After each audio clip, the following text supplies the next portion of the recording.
ఎలాగైనా సరే ఏం చేసైనా సరే ఆ నియోజకవర్గాన్ని తమ ఖాతాలోకి వేసుకోవాలని వైసీపీ శత విధాలా ప్రయత్నించింది.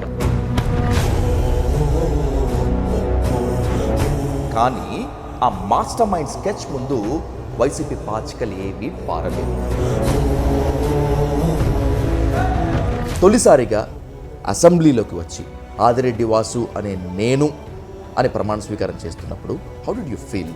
ఆన్ రికార్డ్ చూడండి, 2019 నుంచి 24 ఎక్కడైనా సరే నేను పోటీ చేస్తానన్నప్పుడు నా నోటి నుంచి వచ్చే ఒకే ఒక మాట, 50,000 తక్కువ వస్తే నేను రాజకీయం నుంచి తప్పుకుంటాను.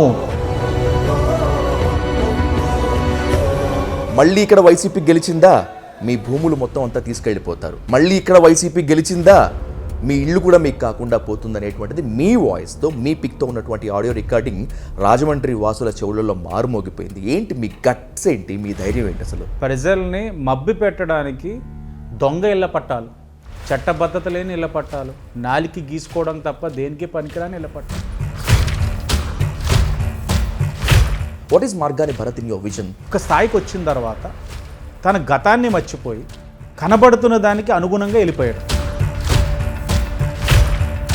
మార్గాని భరత్ను టార్గెట్ చేసినంతగా జక్కంపూడి ఫ్యామిలీ జోలికి ఆదిరెడ్డి వాసు వెళ్ళరు.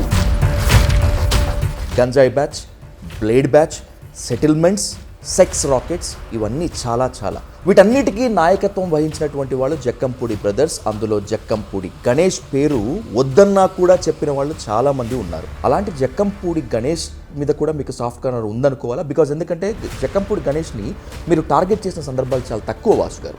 తను ఏదైనా ఒక ఎమ్మెల్యేనా లేకపోతే ఏంటి, తన స్థాయి ఏంటి నాతో పోటీ పడ్డానికి? మహిళా ఎమ్మెల్యే అనేటువంటి కనీస సంస్కారం లేకుండా మీ సతీమణి మాజీ ఎమ్మెల్యే ఆదిరెడ్డి భవానీ గారిని ట్రోల్ చేశారు. ఇప్పటికీ కూడా ట్రోల్ చేస్తూనే ఉన్నారు వాసు గారు. ఈ ప్రేరేపించబడిన వాళ్ళలోనే ఉన్న ఐడియల్లో భరత్ మనుషులు ఉన్నారు, జక్కంపూడి మనుషులు ఉన్నారు. ఈరోజు అలా చేసిన వాళ్ళ మీద చర్యలు తీసుకుంటుంటే మా వాళ్ళు జోలికి వస్తే 10 రెట్లు ఇస్తాం. ఏంటి ఇస్తారు? నువ్వు 10 ఇస్తే నేను 100 ఇవ్వలేనా? కానీ బాగా రాటుదలేరు వాసు గారు ఈ మధ్యకాలంలో మీరు, ఎస్పెషల్లీ అరెస్ట్, జైల్ ఎపిసోడ్ తర్వాత.